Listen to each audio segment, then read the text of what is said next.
دنیا کام کی جگہ ہے، قبر آرام کی جگہ ہے اور جنت انعام کی جگہ ہے۔ جو دنیا میں کام کرے گا وہ جنت میں انعام پائے گا۔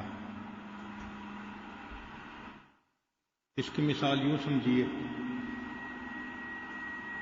کہ ایسے ایک فوجی فوج کے اندر نوکری لیتا ہے تو اس کا مقصد ہی ہوتا ہے مشقتیں اٹھانا۔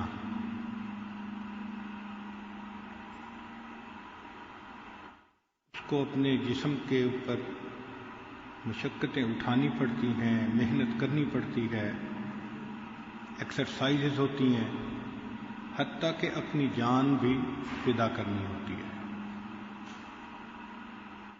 اسی طرح انسان دنیا میں آیا ہی مشقت اٹھانے کے لیے ہے۔ اگر کوئی یہ کہے کہ دنیا میں مشقت پیش آئی تو یہ حیرانی کی جگہ نہیں ہے۔ حیرانی کی جگہ یہ ہے کہ مشقت نہ آئے۔ عجیب بات تو یہ ہے کہ ہم میں سے ہر بندہ اس دنیا میں اپنی جنت سجانے میں لگا ہوا ہے۔ میرا گھر ایسے ہو، بیوی ایسے ہو، گاڑی ایسے ہو، بچے ایسے ہوں، کاروبار ایسا ہو، لمبی سوچیں، اور اسے یہ پتہ نہیں ہوتا کہ موت اس سے زیادہ قریب ہے۔ اللہ تعالیٰ نے تو بندوں کے لیے جنت آخرت میں بنائی، اور ہم اسی دنیا میں جنت چاہتے ہیں، ہر چیز اپنی من مرضی کی۔ یہی اس دنیا کا دھوکہ ہے کہ انسان کو یہ بات یاد نہیں ہوتی کہ یہ دنیا ایک پل کی مانند ہے جو انسان کو آخرت سے ملا دیتی ہے۔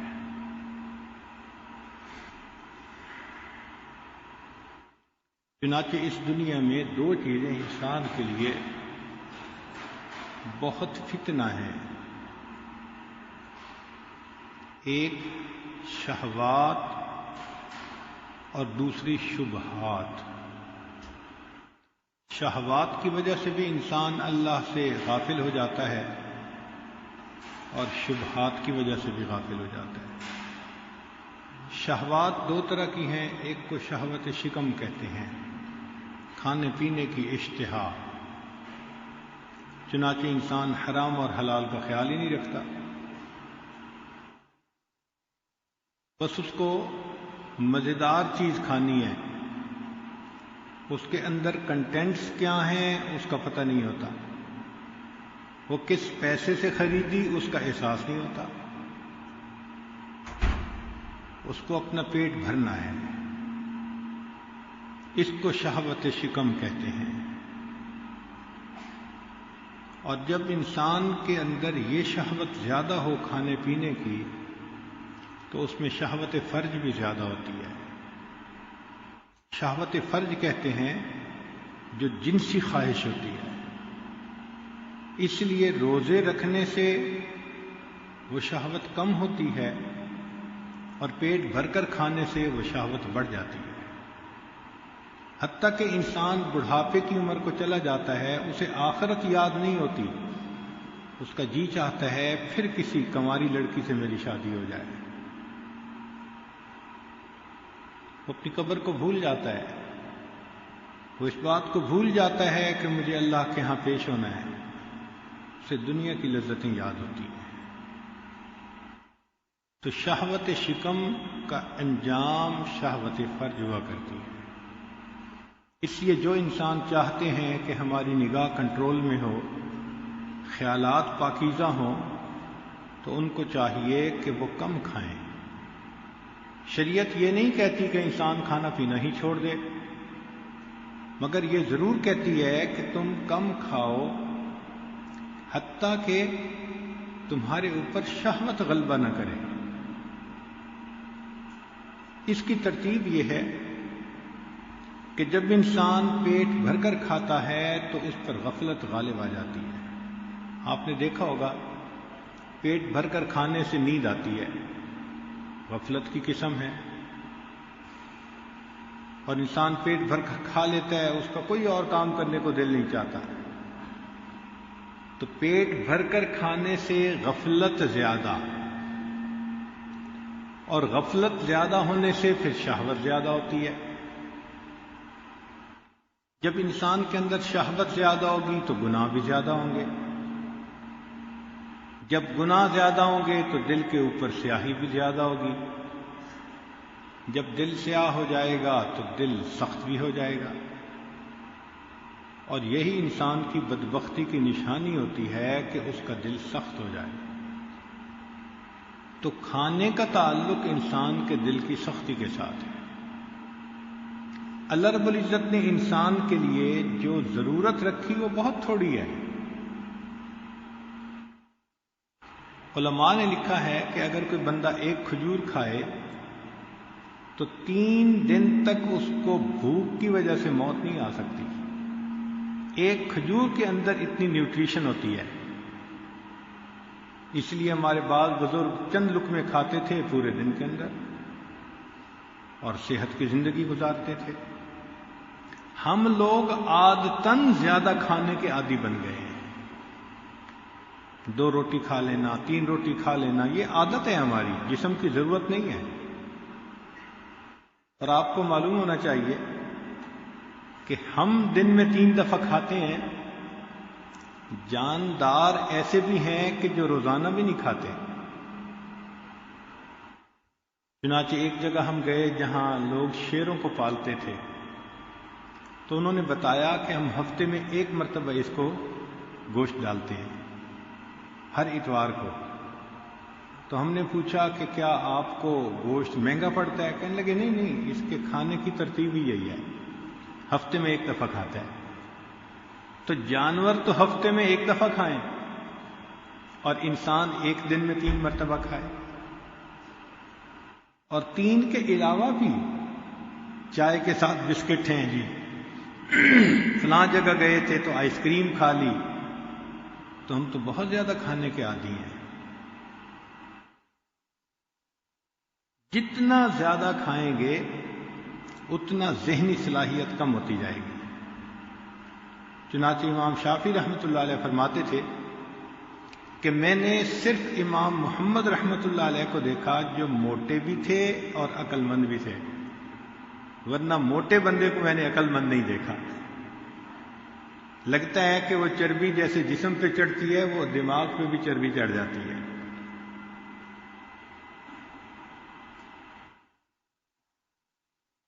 تو جتنا انسان کم کھائے اتنا اس کا دماغ بیدار رہتا ہے، وہ بیدار مغز ہوتا ہے، اس پر غفلت نہیں ہوتی۔ تو زیادہ کھانے سے انسان پر شہوت زیادہ ہوتی ہے، اور تناسب کے ساتھ کھائے تو انسان کے خیالات پاکیزہ رہتے ہیں۔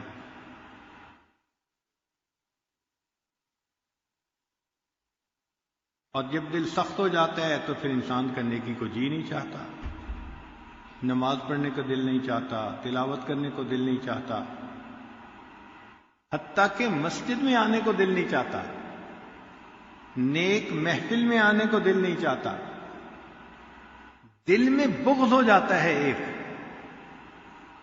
اور یہ بغض یہاں تک جاتا ہے کہ انسان کو دوسرے کی بھی نیکی اچھی نہیں لگتی۔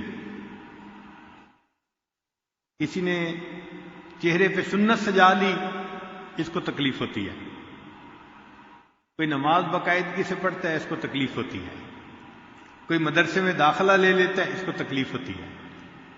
یہ فسق و فجور کی یہاں تک انتہا ہوتی ہے کہ دوسرے کی بھی نیکی بندے کو اچھی نہیں لگ رہی ہوتی، تک انتہا ہوتی ہے کہ دوسرے کی بھی نیکی بندے کو اچھی نہیں لگ رہی ہوتی۔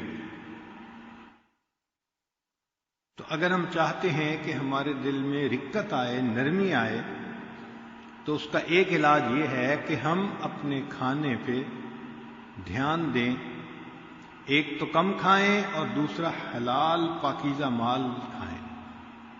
مشتبہ چیزوں کا کھانا انسان کے دل کو غافل بنا دیتا ہے۔ اور جب زیادہ کھاتا ہے تو پھر مال کی محبت بھی دل میں زیادہ آتی ہے۔ اس لیے آج کے دور کا ایک بڑا فتنہ یہی ہے کہ ہر بندہ چاہتا ہے بس میرے پاس ایک خزانہ ہونا چاہیے۔ یا لیت لنا مثل ما اوتی قارون، اے کاش جتنا قارون کے پاس خزانہ تھا وہ میرے پاس ہوتا۔ ہمارے اکابر نے لکھا ہے کہ مال کی محبت کا انجام ہمیشہ برا ہوتا ہے۔ کیوں؟ کہ جس انسان کے دل میں مال کی محبت ہو تو سب سے پہلی بات کہ اس میں ایسی شہوت پیدا ہوتی ہے کہ وہ مال برباد کرتا ہے۔ چنانچہ کتنے لوگ ہیں جن کو مال اللہ نے دیا اور ان کو شادیوں سے ہی فرصت نہیں ہوتی، اسی میں زندگی برباد ہو جاتی ہے، عمر گزر جاتی ہے اسی میں۔ اور جو شریعت کا خیال نہیں کرنے والے ہوتے وہ بدکاریوں کی طرف لگ جاتے ہیں تو مال ضائع۔ اور اگر انسان اپنا مال ضائع نہ کرے تو اس کا وارث ایسا کوئی بن جاتا ہے جو اس کے مال کو برباد کر دیتا ہے۔ چنانچہ ایسی مثالیں آنکھوں سے دیکھی گئی ہیں کہ ایک آدمی نے محنت سے مال جمع کیا اور اس کی اولاد نے اس مال کو پانی کی طرح بہا دیا۔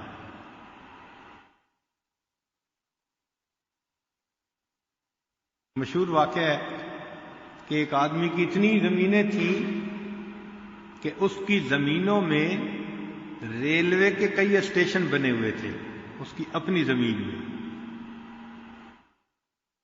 اور اس نے شہر کے چوک میں کھڑے ہو کے کہا اپنے دوستوں کو کہ تم پریشان رہتے ہو آئے گا کہاں سے، اور میں پریشان رہتا ہوں لگاؤں گا کہاں پہ۔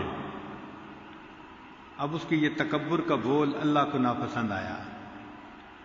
نتیجہ کیا ہوا کہ بیمار ہوا اور چند دنوں کے بعد دنیا سے چلا گیا۔ اس کا ایک بیٹا تھا، 18 سال اس کی عمر تھی، وہ ساری جائیداد کا مالک بن گیا۔ اب جوانی کی عمر، مال کی کثرت، تو پھر برے لوگ اس کے دوست بن گئے، لوگوں نے اس کو بدکاری کے کام پر لگا دیا۔ جوانی کی عمر تھی، اس کو بھی بہت اچھا لگتا، روز رات کو نئے مہمان، چنانچہ اس نے اپنا پیسہ لٹانا شروع کر دیا۔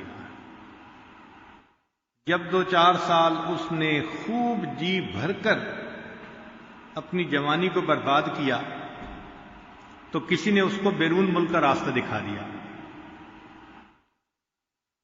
تو پھر وہ باہر ملک جاتا اور وہاں کے کلبوں میں رات گزارتا اور لاکھوں روپیہ صرف کرتا۔ ایک وقت آیا کہ بینک میں جتنا پیسہ تھا وہ سارا کا سارا لگ گیا۔ پھر وہ آ کے زمین کو بیچتا اور باہر کا چکر لگا آتا،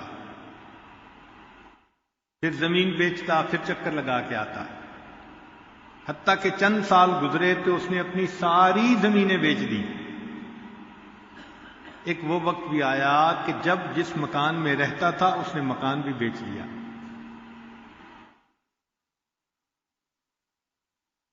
پھر اس پر ایسی حالت آئی اس لڑکے پر کہ جس چوک پہ کھڑے ہو کر اس کے باپ نے تکبر کا بول بولا تھا کہ لوگ پریشان ہوتے ہیں آئے گا کہاں سے، اور میں پریشان ہوں لگاؤں گا کہاں پہ، اسی چوک میں اس کا بیٹا کھڑے ہو کر اللہ کے نام کی بھیک مانگا کرتا تھا۔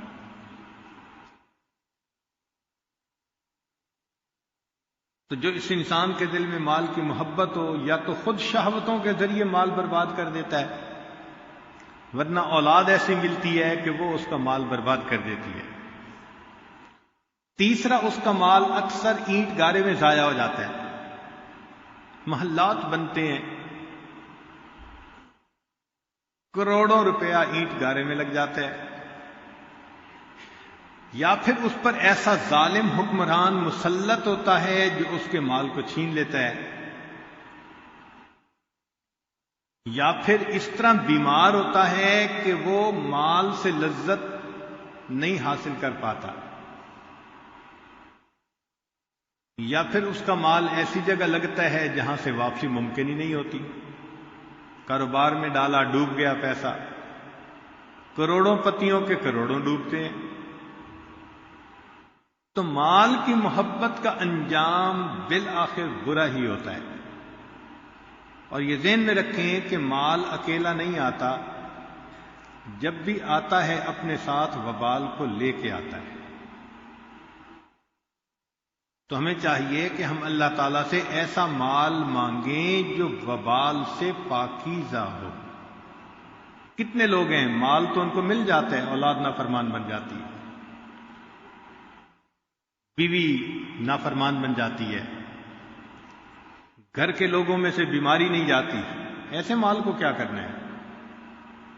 مال وہ جو سکون کا ذریعہ ہو اور شریعت پہ چلنے میں معاون بنے، ایسا مال اللہ سے مانگنا چاہیے۔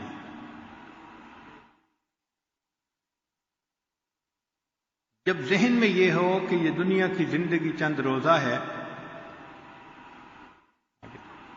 دنیا کی زندگی چند روزہ ہے، تو پھر انسان اپنے مقصد کو نہیں بھولتا۔ چنانچہ حضرت حاجی امداد والا مہاجر مکی رحمۃ اللہ علیہ کے کمرے میں ایک چارٹ لگا ہوا تھا اور اس پر 5 باتیں لکھی ہوئی تھیں۔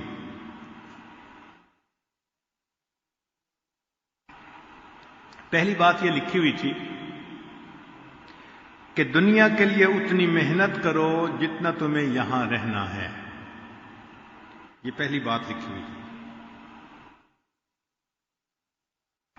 کہ دنیا کے لیے اتنی محنت کرو جتنا تمہیں دنیا میں رہنا ہے۔ دنیا کی زندگی کتنی ہے؟ نبی علیہ السلام نے ارشاد فرمایا میری امت کی عمریں بین 70 و 60، 60-70 کے درمیان۔ ایسا بھی ہوگا کہ بچہ پیدا ہوتے ہی مرے گا، ایسا بھی ہوگا کہ 100 سال کا ہو کے مرے گا، لیکن ایوریج نکالیں گے تو 60-70 کی ایوریج، تو 60-70 کی تو ٹوٹل عمر ہے۔ اس عمر کے لیے دن رات ہم لگے ہوتے ہیں۔ تو وہ فرماتے ہیں کہ دنیا کے لیے اتنی محنت کرو جتنا تم نے دنیا میں رہنا ہے۔ سیدنا نوح علیہ السلام کی عمر 950 سال۔ جب ان کی وفات ہوئی تو اللہ رب العزت نے پوچھا اے میرے پیارے نبی علیہ السلام آپ نے دنیا کی زندگی کو کیسے پایا؟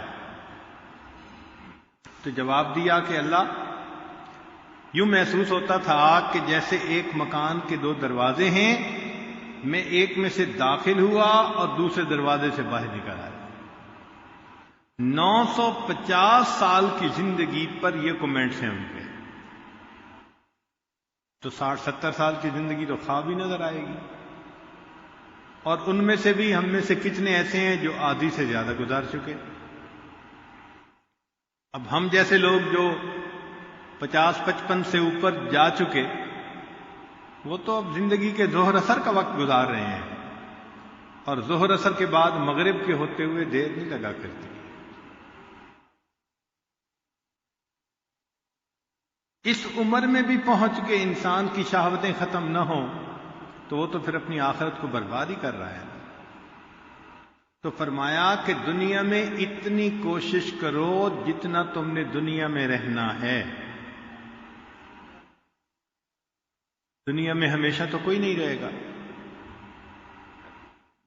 ایک بادشاہ نے محل بنوایا، اعلان کروایا کہ جو اس میں عیب نکالے گا اسے انعام دیں گے۔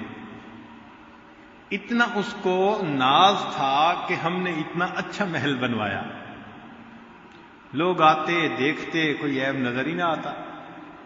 ایک فقیر گزرا ادھر سے، اس نے کہا کہ مجھے اس میں عیب نظر آتے ہیں۔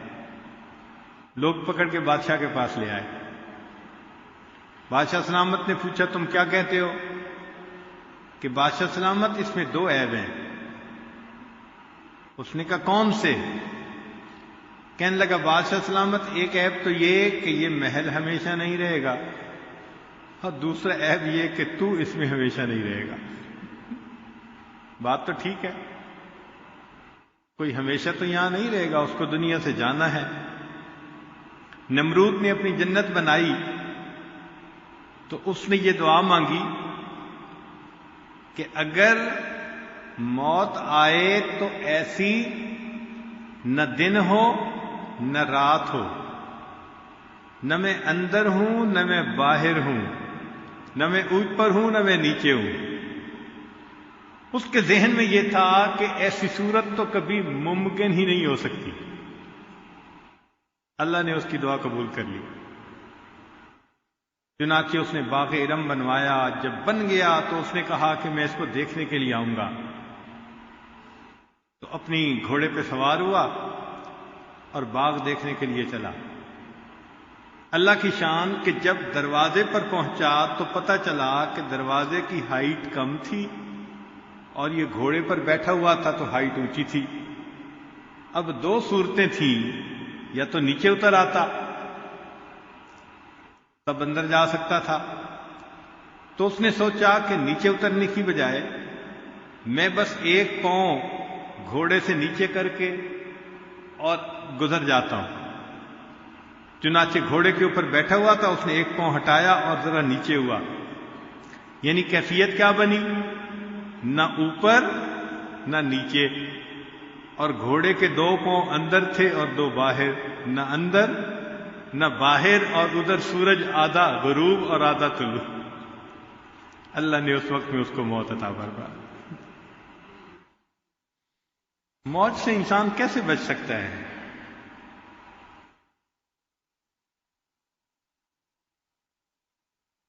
دنیا میں لوگوں نے تاج محل بنائے، چلے گئے، احرام مصر بنائے، ہزاروں مزدوروں نے کام کیا، دنیا کا عجوبہ کہلواتا ہے، چلے گئے سارے، کوئی بچا تو نہیں نا آخر۔ تو دنیا کی زندگی عارضی ہے اور بالآخر انسان کو چلے جانا ہے۔ ہماری دنیا کی زندگی 100 سال کی اگر ہو تو آخرت کا ایک دن 70,000 سال کا ایک دن۔ اس ایک دن کے حساب سے اندازہ لگائیں تو دنیا کی زندگی 2.5 منٹ بنتی ہے۔ آخرت کے حساب سے ہم 2.5 منٹ دنیا میں ہیں۔ اب 2.5 منٹ انسان مستیاں کرے اور آخرت کے عذاب کو اپنے اوپر لے لے، یہ کہاں کی عقل مندی ہے؟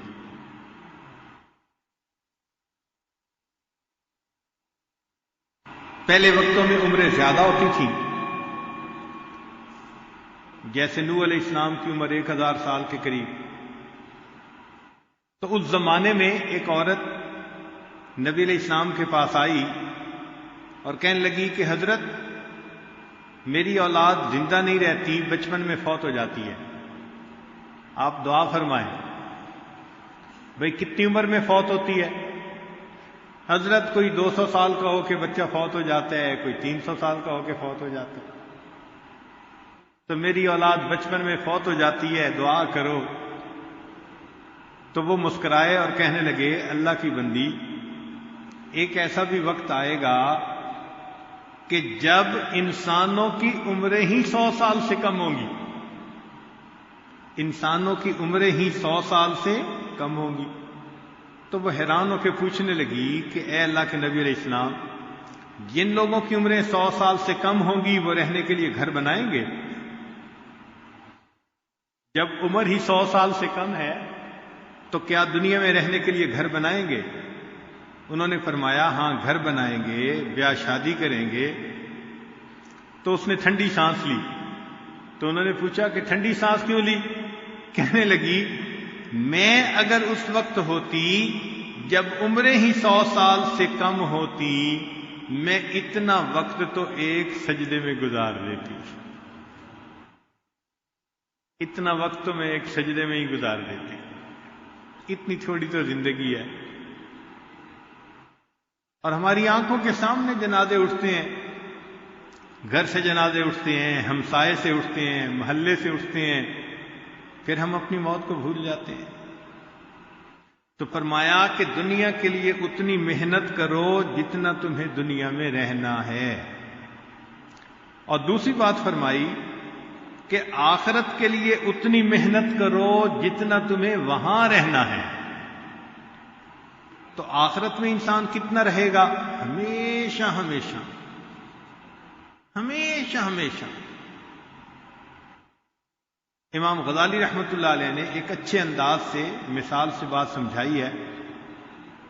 وہ فرماتے ہیں کہ اگر یہ زمین و آسمان کا درمیان جتنا خلا ہے رائی کے دانوں سے بھر دیا جائے،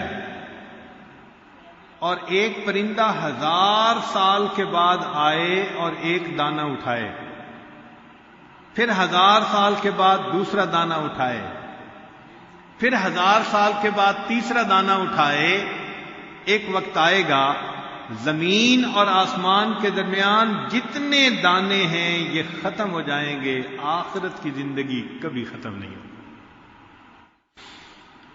تو جب اتنا ہم نے آخرت میں رہنا ہے تو پھر سوچئے کہ آخرت کے لیے انسان کو کتنی تیاری کرنی چاہیے۔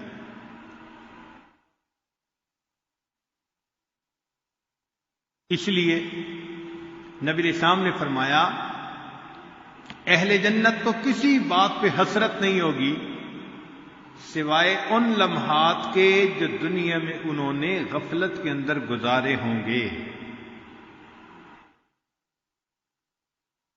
ایک حدیث پاک میں ہے کہ انسان جب نیک اعمال کرتا ہے تو فرشتے اس کے لیے جنت میں محل بنانا شروع کر دیتے ہیں،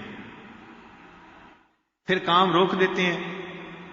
تو دوسرے فرشتے پوچھتے ہیں کہ تم نے کام کیوں روکا؟ وہ کہتے ہیں کہ ہمارے پاس را مٹیریل ختم ہو گیا ہے، کیونکہ یہ بندہ پہلے عبادت کر رہا تھا، محل بن رہا تھا، عبادت ختم کر دی تو محل بننا بند ہو گیا۔ اس کا مطلب یہ کہ ہم دنیا میں جو نیک اعمال کرتے ہیں ان کے ذریعے اللہ آخرت میں ہماری جنت بنا رہے ہوتے ہیں۔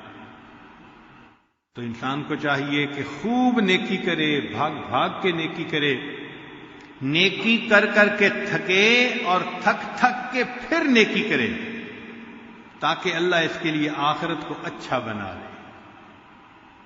آج تو جو آدمی آخرت کی تیاری میں لگا ہو تو لوگ کہتے ہیں جی اس نے تو اپنی زندگی تباہ کر لی، اس نے تو اپنی زندگی تباہ کر لی۔ حالانکہ آخرت تو اصل ہے، دنیا کی زندگی تو بالآخر ڈھلتی چھاؤں ہے، چلی جائے گی۔ ہم نے بچپن میں کتابوں میں ایک واقعہ پڑھا تھا کہ ایک ملک تھا جس میں کئی جزیرے تھے، ایک جزیرے پہ آبادی تھی اور دور جزیرہ تھا اس کے اوپر سکول تھا۔ تو بچے یہاں کشتی کے ذریعے اپنے سکول روزانہ جاتے تھے۔ ایک دن ان بچوں کے دل میں شرارت آئی تو انہوں نے سوچا کہ یہ جو بوڑھا ہے نا ملاح، ہم اس کے ساتھ مذاق کریں۔ تو ان میں سے ایک نے پوچھا ملاح سے کہ آپ نے میتھمیٹکس پڑھا ہوا ہے؟ اس نے کہا نہیں۔ تو سب ہنسنے لگ گئے اور کہنے لگے اگر آپ نے میتھمیٹکس نہیں پڑھا تو آپ نے تو اپنی آدھی زندگی تباہ کر لی۔ پھر تھوڑی دیر کے بعد دوسرے کی باری آئی، اس نے پوچھا کہ بابا جی آپ نے فزکس پڑھی ہے؟ اس نے کہا نہیں۔ وہ پھر ہنسنے لگے کہ اگر آپ کو فزکس کا نہیں پتا آپ نے تو اپنی آدھی زندگی تباہ کر لی۔ پھر تھوڑی دیر بعد تیسرے کی باری آئی، اس نے پوچھا جی آپ نے کیمسٹری پڑھی ہے؟ نہیں پڑھی۔ اچھا، پھر تو آپ نے اپنی آدھی زندگی تباہ کر لی۔ وہ بچے یہ باتیں کر بھی رہے تھے، ہنس بھی رہے تھے۔ اللہ کی شان کہ اسی حال میں موسم تبدیل ہو گیا، بادل آ گئے، ہوا چلنے لگی اور سمندر کے اندر جیسے لہریں آ جاتی ہیں نا، ہائی ٹائیڈ، وہ موسم آ گیا، کشتی ہچکولے کھانے لگی۔ اب ملاح کی باری تھی تو ملاح نے بچوں سے پوچھا کہ بچوں تم لوگوں کو تیرنا آتا ہے؟ کہنے لگے نہیں تیرنا تو نہیں آتا۔ ملاح نے کہا کہ پھر تو تم نے ساری زندگی تباہ کر لی۔ تو وہی حال ہے کہ آج دنیا دار لوگ کہتے ہیں کہ جو دین میں لگا ہوا ہے اس نے آدھی زندگی تباہ کر لی، اور جب موت کا وقت آئے گا تب حقیقت کھلے گی کہ نہیں، ہم نے اپنی ساری زندگی تباہ کر لی۔ تو کتنی خوبصورت بات کہی کہ جتنا دنیا میں رہنا ہے اتنا دنیا کے لیے کوشش کر لو، اور جتنا آخرت میں رہنا ہے اتنا آخرت کے لیے کوشش کر لو۔ اس لیے ہمارے اکابر اتنی عبادت کرتے تھے کہ جب رات سونے کے لیے بستر پہ جاتے تو تھکے ہوئے اونٹ کی طرح چل رہے ہوتے تھے، پاؤں گھسیٹ گھسیٹ کے، اتنی عبادت کرتے تھے۔ ایک بزرگ تھے قرض رحمت اللہ علیہ، ان کے حالات زندگی میں لکھا ہے کہ 70 سال کی عمر میں وہ روزانہ 70 طواف کیا کرتے تھے۔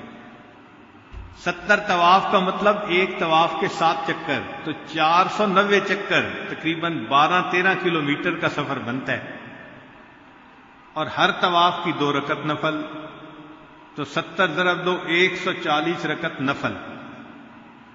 ذرا 140 رکعت نفل پڑھ کے دیکھیں نا حالت کیا ہوتی ہے۔ میں تو اپنے دوستوں کو کہا کرتا ہوں کہ ہم اگر کسی رات 10 رکعت نفل پڑھ لینا تو 10ویں رکعت میں رکوع سے اٹھتے ہوئے سامنے اللہ کی بجائے کوئی اللہ نکل رہی ہوتی ہے۔ تو یہ تو ہماری حالت ہے کہ 10 رکعت نفل نہیں پڑھے جاتے۔ وہ 140 رکعت نفل پڑھتے تھے، اور یہ ایک عمل تھا ان کا، باقی سارے دن کے اعمال اس کے علاوہ تھے۔ نبی علیہ الصلوۃ والسلام رات کو اس قدر لمبا قیام فرماتے تھے حتی یتورمت قدما، قدمین مبارک متورم ہو جاتے تھے۔ ہمارے بعض بزرگوں نے تو وقت کو اس قدر بچایا کہ انسان ان کے حالات پڑھ کے حیران ہوتا ہے۔ چنانچہ ایک بزرگ فرماتے ہیں کہ میں نے ایک بزرگ کو دیکھا خشک ستو کھا رہا ہے، تو میں نے کہا حضرت اس میں پانی ملا لیتے، تر کر لیتے، ذرا اچھے لگتے۔ تو فرمانے لگے کہ میں نے خشک ستو کھانے کا بھی وقت کا اندازہ لگایا اور تر ستو کھانے کا بھی اندازہ لگایا۔ تر کر کے کھانے میں وقت زیادہ لگتا ہے، میں پچھلے 20 سال سے خشک ستو پھانک کے گزارا کر لیتا ہوں، جو وقت بچتا ہے اس میں 70 مرتبہ سبحان اللہ پڑھ لیتا ہوں۔ کھانے میں بھی اپنا وقت بچاتے تھے۔ ایک بزرگ تھے، ان کو اگر کوئی کھانے کی دعوت دیتا تھا تو وہ شرط لگاتے تھے کہ بھئی مجھے اپنے گھر میں ایک کمرہ دینا، میں اس کمرے میں آ کے بیٹھ کے پڑھنا شروع کر دوں گا، جب تم دسترخوان پہ کھانا لگا دو گے تو میں اٹھ کے کھانا کھا لوں گا، واپس آ جاؤں۔ کئی ایسے اکابر بھی تھے کہ راستہ چلتے ہوئے راستے میں بھی کتاب پڑھتے جاتے تھے کہ یہ وقت بھی ہمارا کیوں ضائع ہو۔ حضرت مولانا حسین علی وہاں بھچرا والے، ان کے بارے میں آتا ہے کہ آخری عمر میں ان کی یہ کیفیت ہو گئی تھی کہ جو بندہ ملنے آتا تھا حال احوال پوچھ کے فرماتے تھے اچھا بھائی آپ نے بھی آخرت کی تیاری کرنی ہوگی اور مجھے بھی کرنی ہے، اچھا پھر ملیں گے، السلام علیکم۔ بھائی اتنی بات کرتے تھے، آپ نے بھی آخرت کی تیاری کرنی ہوگی اور مجھے بھی تیاری کرنی ہے، اچھا بعد میں ملیں گے، السلام علیکم۔ تو جنہوں نے دنیا کی حقیقت کو پہچانا انہوں نے پھر دنیا میں آخرت کے لیے اس قدر محنت کی۔ ہمیں وسط ایشیا میں ایک جگہ جانے کا موقع ملا، وہاں ایک بزرگ گزرے ہیں علاؤ الدین عطار رحمت اللہ علیہ، ان کا مصلی پڑا ہوا تھا، وہ ماربل کا مصلی تھا۔ عجیب بات کہ اس کے اوپر وہ نماز پڑھتے تھے اور نماز پڑھنے کی وجہ سے مصلی پر پاؤں گھٹنوں سجدے کے نشان پڑ گئے تھے۔ اتنی تو نماز پڑھی ہوگی کہ پتھر پہ نشان پڑ گئے۔ نشان سجود تیری جبیں پر ہوا تو کیا، کوئی ایسا سجدہ کر کے زمین پر نشان رہے۔ تو جو وہاں کے سجادہ نشین تھے انہوں نے اجازت دی کہ جی آپ اس کے اوپر 2 نفل پڑھ لیجئے۔ تو مجھے ان پاؤں کے اوپر پاؤں رکھ کے جو گہرے ہو گئے تھے، جیسے مقام ابراہیم پہ پاؤں کے نشانات ہیں، حیران ہو رہا تھا کہ یا اللہ کتنی نماز پڑھی ہوگی کہ ان کے جسم کے اعضاء کے نشان پتھر کے اوپر پڑ گئے۔ تو پہلی بات کہ جتنا دنیا میں رہنا ہے اتنا دنیا کے لیے کوشش کر لو، اور دوسری بات کہ جتنا آخرت میں رہنا ہے اتنا آخرت کے لیے کوشش کر لو، اور تیسری بات کہ اللہ کی رضا کے لیے اتنی محنت کرو جتنا تم اللہ کے محتاج ہو۔ تو بھئی ہم تو اللہ کے بہت محتاج ہیں، اس لیے اللہ کی رضا کو حاصل کرنے کے لیے ہمیں پوری کوشش کرنی چاہیے۔ کہتے ہیں نا ربا تو راضی تے سارا جگ راضی۔ جس بندے سے اللہ راضی ہو جاتے ہیں سارا جگ اس سے راضی ہو جاتا ہے، اور جس سے اللہ ناراض ہو جاتے ہیں ساری دنیا ناراض ہو جاتی ہے۔ یہ خزاں کی فصل کیا ہے فقط ان کی چشم پوشی۔ یہ خزاں کی فصل کیا ہے فقط ان کی چشم پوشی، وہ اگر نگاہ کر دے تو ابھی بہار آئے۔ جب رحمت کی نظر ہٹ جاتی ہے تو بس انسان کی زندگی میں خزاں آ جاتی ہے، جب اللہ کی رحمت کی نظر ہو جاتی ہے تو زندگی میں بہار آ جاتی ہے۔ دنیا کہتی ہے او جی دریا میں رہنا مگر مچھ سے بیر۔ اس کا مطلب کیا کہ اگر دریا میں رہنا ہو تو مگر مچھ کے ساتھ بیر اچھا نہیں ہوتا۔ تو بھئی دنیا میں رہنا اور دنیا کے بنانے والے سے بیر، یہ کیسے ہو سکتا ہے؟ تو ہمیں اللہ تعالیٰ کو راضی کرنے کی اتنی کوشش کرنی چاہیے جتنا ہم اللہ کی رضا کے محتاج ہیں۔ جب اللہ تعالیٰ کسی بندے سے خفا ہوتے ہیں تو پھر اس کو تگنی کا ناچ نچا دیتے ہیں۔ سونے کو بھی ہاتھ لگاتے ہیں تو مٹی بن جاتی ہے۔ ذلتیں ملتی ہیں، انسان گھر بیٹھے بٹھائے ذلیل ہو جاتا ہے۔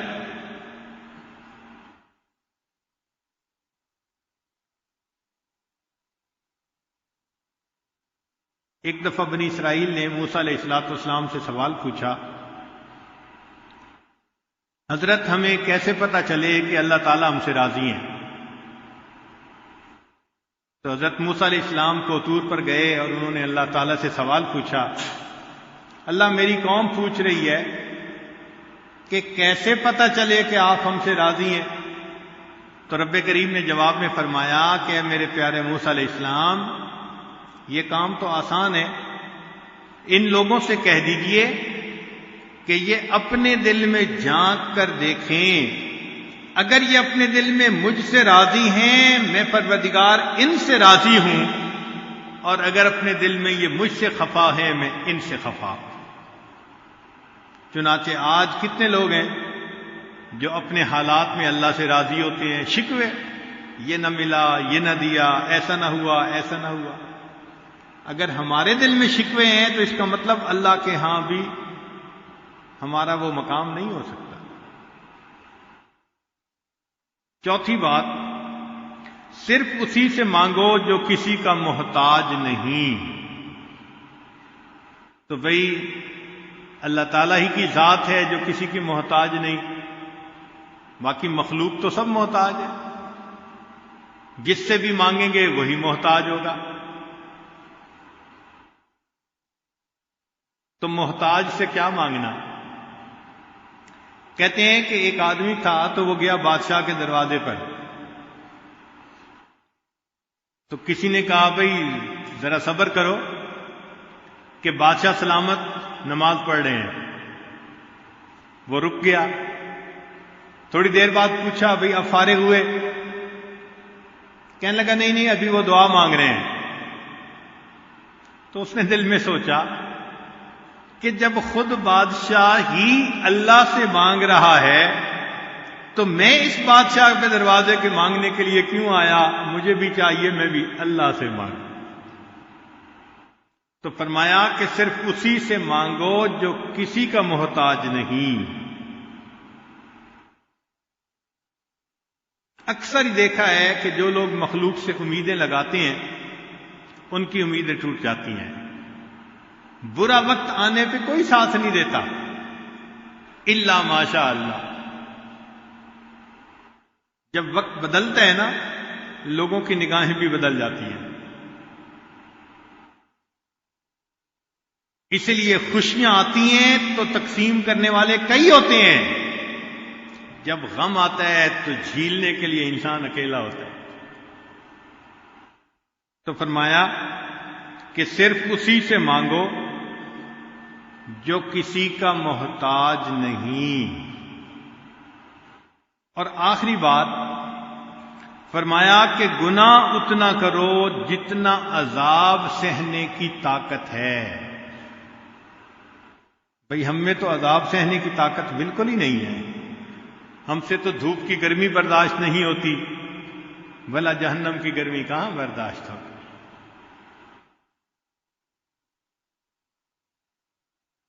دھوپ میں پسینہ بہے تو ہم سائے کی طرف بھاگتے ہیں، ذرا گرمی کا موسم ہو ایئر کنڈیشن جگہ دیکھتے ہیں۔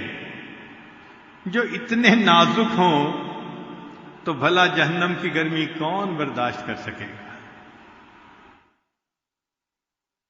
قیامت کے دن جس بندے کو سب سے کم عذاب ہوگا، حدیث پاک میں آتا ہے کہ اس کو آگ کے بنے ہوئے 2 جوتے پہنا دیں گے۔ سب سے کم عذاب اس بندے کو ہوگا کہ آگ کے بنے ہوئے 2 جوتے پہنا دیں گے، اتنی گرمی ہوگی کہ اس کا دماغ ہنڈیا کی طرح ابل رہا ہوگا۔ 2 جوتے پہنانے کی گرمی اتنی، اور جس کو جہنم کی آگ میں ہی ڈال دیں گے اس کا کیا حشر ہوگا؟ تو فرمایا کہ اتنا گناہ کرو جتنا تم میں عذاب سہنے کی طاقت ہے۔ ہم سے تو 2 بندوں کے سامنے کی شرمندگی برداشت نہیں ہوتی، 2 بندوں کے سامنے کوئی ڈانٹ پلا دے نا تو ہم سے یہ غم نہیں برداشت ہوتا، اور جی انہوں نے لوگوں کے سامنے مجھے ذلیل کیا۔ اور قیامت کے دن تو ساری مخلوق ہوگی، ان کے سامنے انسان کے پول کھلیں گے، تو پھر اس دن کی ذلت کون برداشت کر سکے گا؟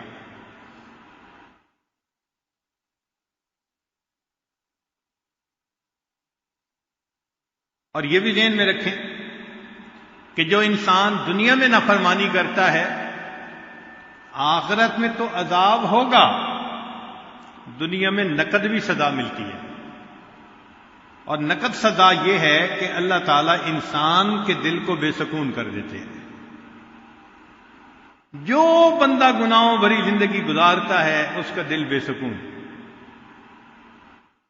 یہ امیروں وزیروں کی زندگیوں کو ذرا قریب سے دیکھو، ایئر کنڈیشن کمرے،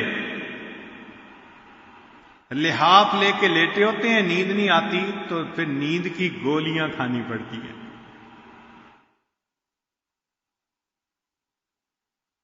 ہم نے ایک مرتبہ مسجد کا لنٹر ڈالنا تھا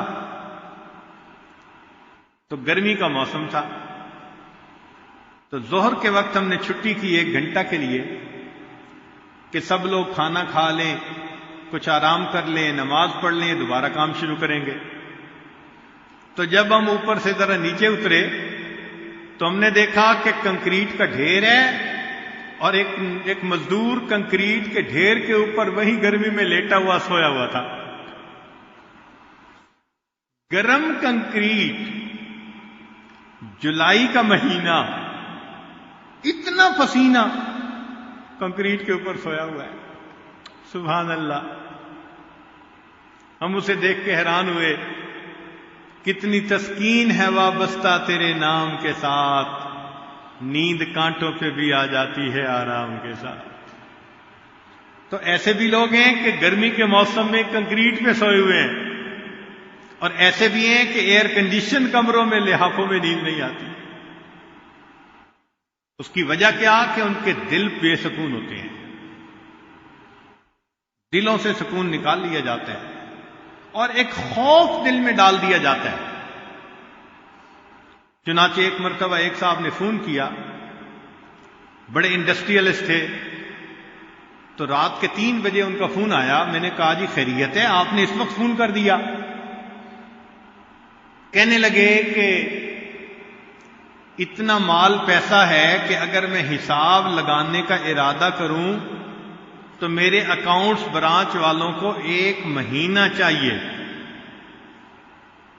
جہاں کمپنیوں میں میرے شیئر ہیں، میری انویسٹمنٹ ہے، اس کا حساب نکالنے میں 1 مہینہ چاہیے۔ اتنے پیسے ہیں، جو چاہتا ہوں کھاتا ہوں، جہاں چاہتا ہوں سوتا ہوں، پتہ نہیں کیا بات ہے، مجھے رات کو نیند نہیں آتی۔ تو پھر میں نے کہا کہ جناب آپ کے پاس مال اس سے 10 گنا زیادہ بھی ہو جائے، آپ کو نیند نہیں آئے گی، اس لیے کہ جن کاموں سے نیند آنی تھی آپ کی زندگی ان کاموں سے خالی ہے۔ پھر میں نے ترغیب دی کہ آپ نماز پڑھا کریں، تلاوت کریں، نیکی کریں۔ یہ وہ چیزیں ہیں کہ جن سے اللہ تعالیٰ آپ کی زندگی میں سکون، دل کو سکون عطا فرما دیں۔ تو گناہوں کی ایک مصیبت یہ بھی ہے کہ اسی دنیا میں انسان کو اس کی سزا مل جاتی ہے۔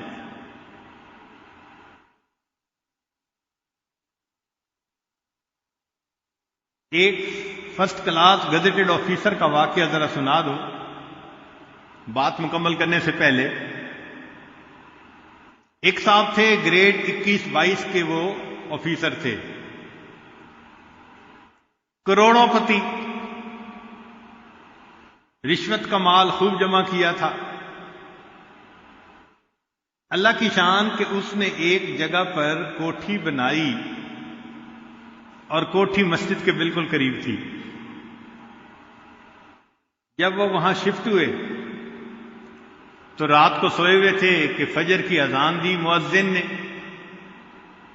تو جب سپیکر پہ اذان ہوئی تو اس کی آنکھ کھل گئی۔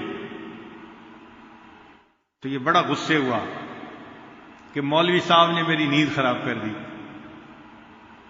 اگلے دن اس نے مؤذن کو بلوایا اور اس کو ڈانٹا کہ میں اس وقت سویا ہوا ہوتا ہوں اور میری نیند خراب ہوتی ہے، تم آئندہ کے بعد سپیکر پہ اذان مت دیا کرو۔ وہ مؤذن بیچارہ اس نے لوگوں کو بتایا کہ جی میں فجر کی اذان تو سپیکر میں نہیں دے سکتا، یہ صاحب منع کرتے ہیں۔ محلے کے جو بوڑھے تھے انہوں نے کہا کہ بھائی مسلمانوں کا ملک ہے، ہم بوڑھے لوگ تو گھڑی سے وقت بھی نہیں دیکھ سکتے، ہم تو اذان کے انتظار میں ہوتے ہیں کہ اذان آئے تو ہم مسجد پہنچیں۔ تو میاں آپ اذان دو، ان کو بتا دو کہ اگر ان کو بری لگتی ہے تو یہ گھر کہیں اور بنا لیں، مسجد کے ساتھ گھر کیوں بنایا؟ اگلے دن مؤذن نے پھر اذان دی، بڑا غصہ آیا۔ اسی وقت اٹھ کے یہ بندہ مسجد میں آیا اور اس نے آ کے مؤذن کو ایک تھپڑ لگایا۔ تجھے میں نے کہا تھا کہ تو نے اذان نہیں دینی سپیکر پہ، تو نے کیوں اذان دی؟ میری نیند خراب کر دی۔ بس اس کا یہ تکبر تھا کہ اللہ تعالیٰ کی اس پر پکڑ آ گئی۔ کیا ہوا کہ چند دنوں کے بعد اس پر فالج کا اٹیک ہوا اور اس کے دونوں ہاتھ یوں سینے کے ساتھ لگ گئے۔ جب دونوں ہاتھ سینے کے ساتھ لگ گئے تو دفتر والوں نے چھٹی، نوکری سے نکال دیا۔ بہت پیسہ خرچ کیا مگر ٹھیک نہ ہوا، گھر آ گیا۔ اب اللہ تعالیٰ کی شان کہ تھوڑے دنوں کے بعد سیکنڈ اٹیک ہوا اور اس کی جو نیچے کی ٹانگیں تھیں نا وہ بھی ساتھ لگ گئی۔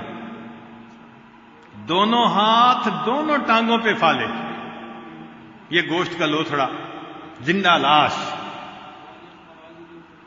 بیوی خدمت کرتی، بچے خدمت کرتے،